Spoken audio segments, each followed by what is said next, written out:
So join me today as I speak with Lizzie Norris, seamstress and fashion designer who owns not just one but two successful businesses. One an online store and the second a physical location.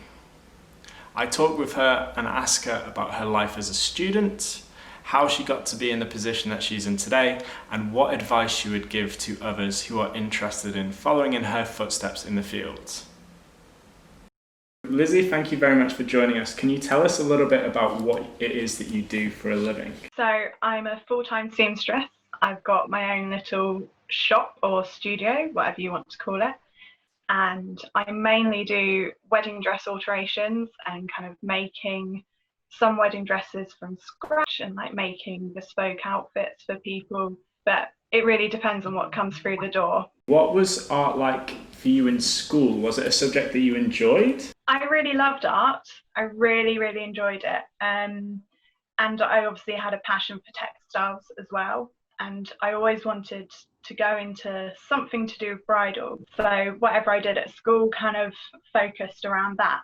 And I did art for GCSE and I absolutely loved it.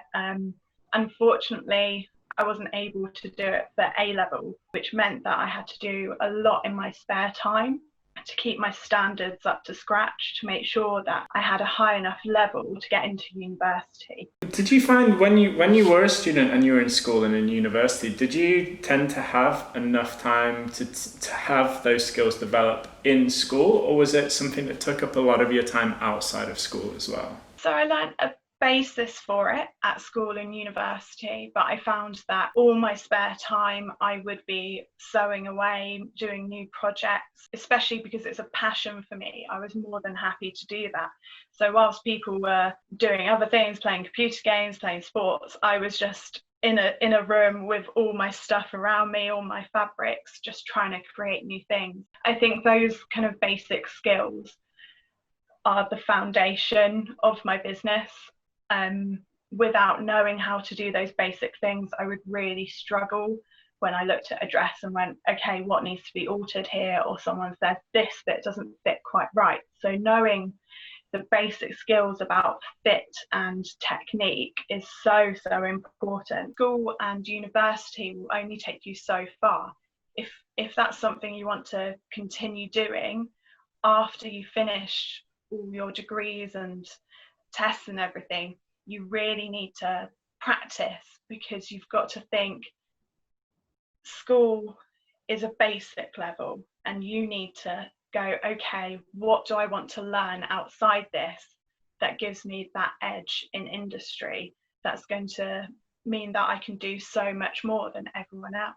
All right, let's talk a little bit about your time in university then. So you studied costume design with textiles. Give me kind of the nitty gritty. What was the course about? The course was very much from the initial process to the final project. So you did all the research about your script, which was quite often what we were given, or a book, and you had to design for, it was usually about 8 characters that we had to design for initially. So we were really put through it with trying lots of different design techniques. So using computer aided design, using collage, paint, pencil, all those sorts of things. So they really pushed us, and there's nothing worse than seeing a tutor kind of pout at your design and thinking, oh no, it's not good enough.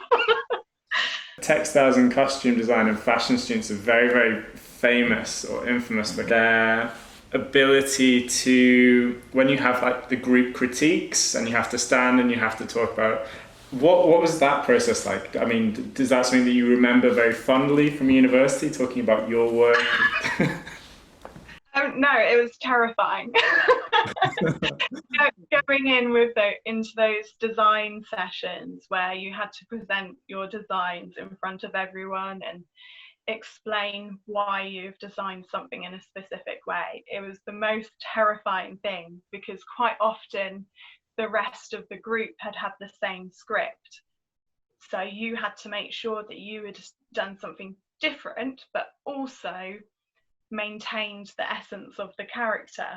So it was a very fine line between getting it perfect and getting it completely wrong and just going way too far out. I think it's, looking back at university, it was so hard, but it does prepare you for life. A lot of my friends don't run their own businesses, so when I work a 10-hour day 5 days in a row in the summer, they go, oh my word, that's such long days. And it's, well, actually that's a lot shorter than the days I did at university. How did you get from university and those placements to now being where you are today, to having your own shop, to having two businesses? What was the in-between like? Was there any stages where you thought, where you wavered a little bit and thought, this isn't really for me? Yeah, there was a massive stage. Okay. So when I finished university, it was, unfortunately, where I grew up, there's not much of a kind of industry for theatre and film and fashion. So jobs were quite few and far between. And so I did quite a few jobs that I didn't really enjoy, but I knew that they would teach me the skills that I needed to know. And then eventually I worked my way up. And I did have a bit of a break from sewing at one point, where I just thought, no, I don't want to do this anymore. It's too stressful. I'm not enjoying it. So I had about 6 months where I just had a customer service role, which I enjoyed because I loved the people I worked with and it was very low stress.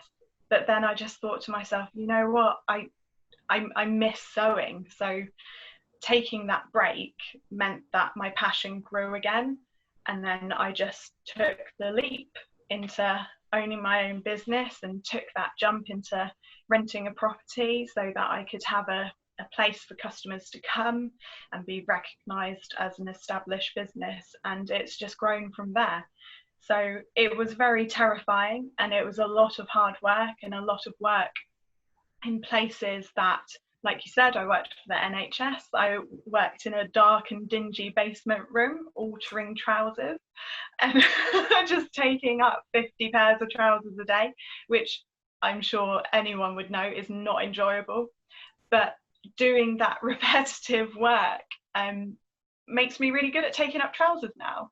So if someone says, oh, I want these trousers taken up, it's like, yeah, done in 10 minutes, off you go. With the pandemic recently, I made a lot of scrubs for the NHS, so we were cutting out meters and meters of fabric and cutting out the scrub patterns.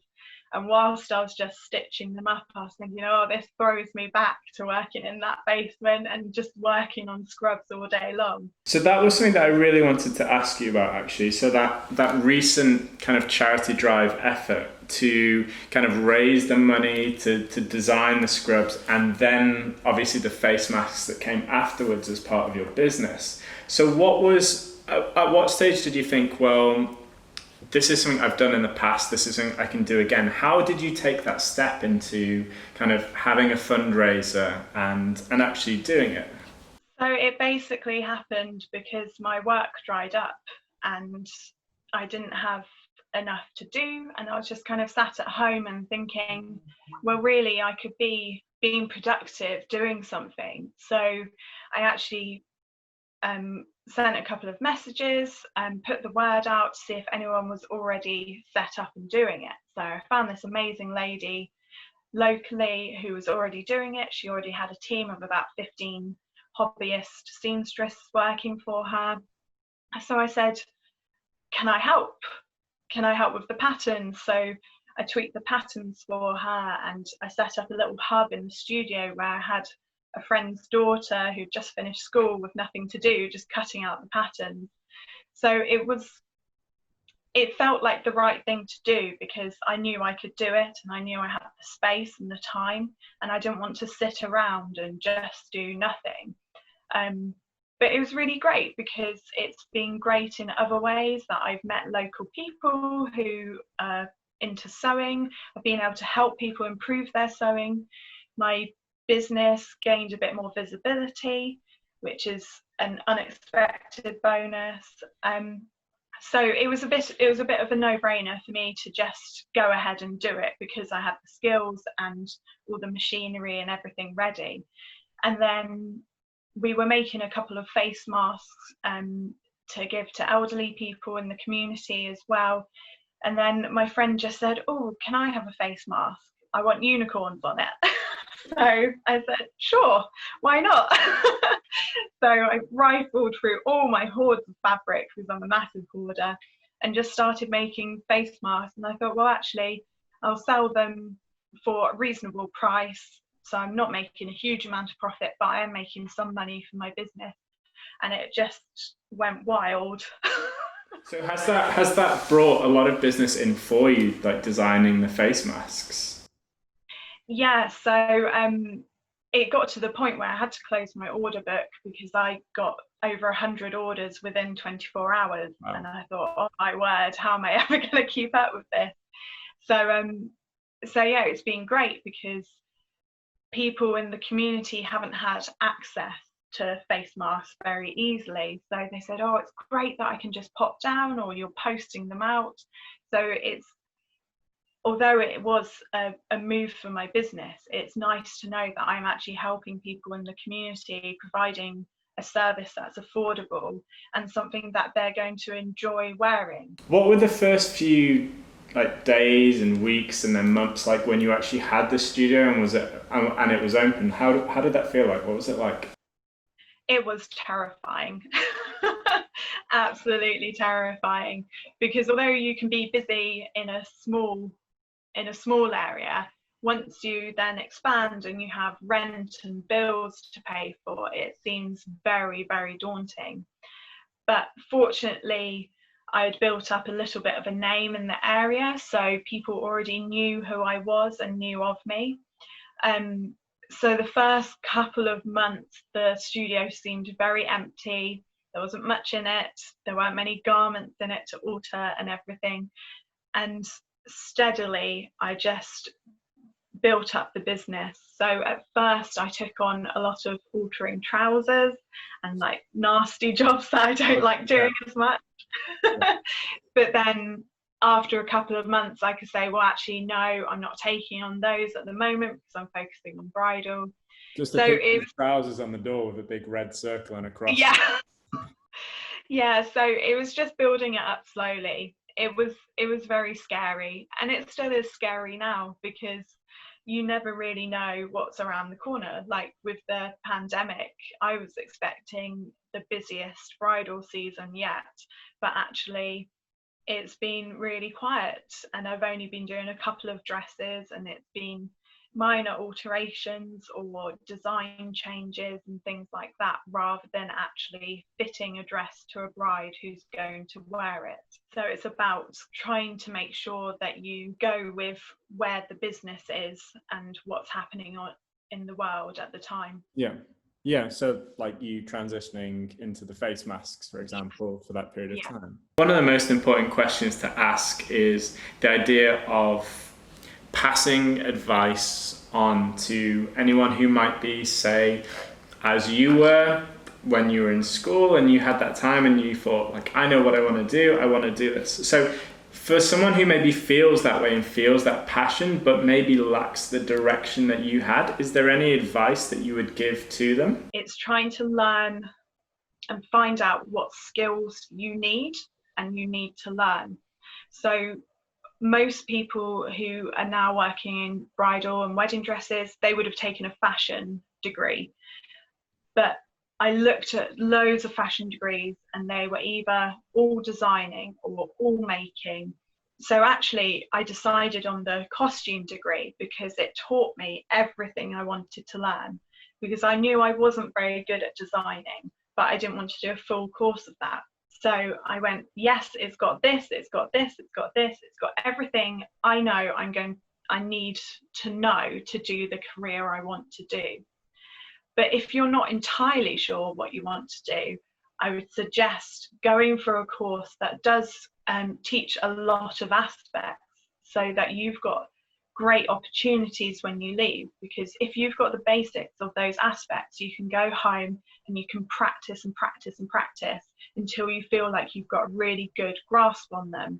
Trying to figure out what you need to learn to do your job is a great way to fill that gap between leaving school and actually getting to where you want to be in your career. Lizzie, thank you very much for your time. For anyone watching this who wants to find out a little bit more about you and the stuff that you put together, they can find you on... Yeah, you can find me on Etsy or on Facebook. So with both companies, Betty Beth and Lizzie Norris, Professional Seamstress.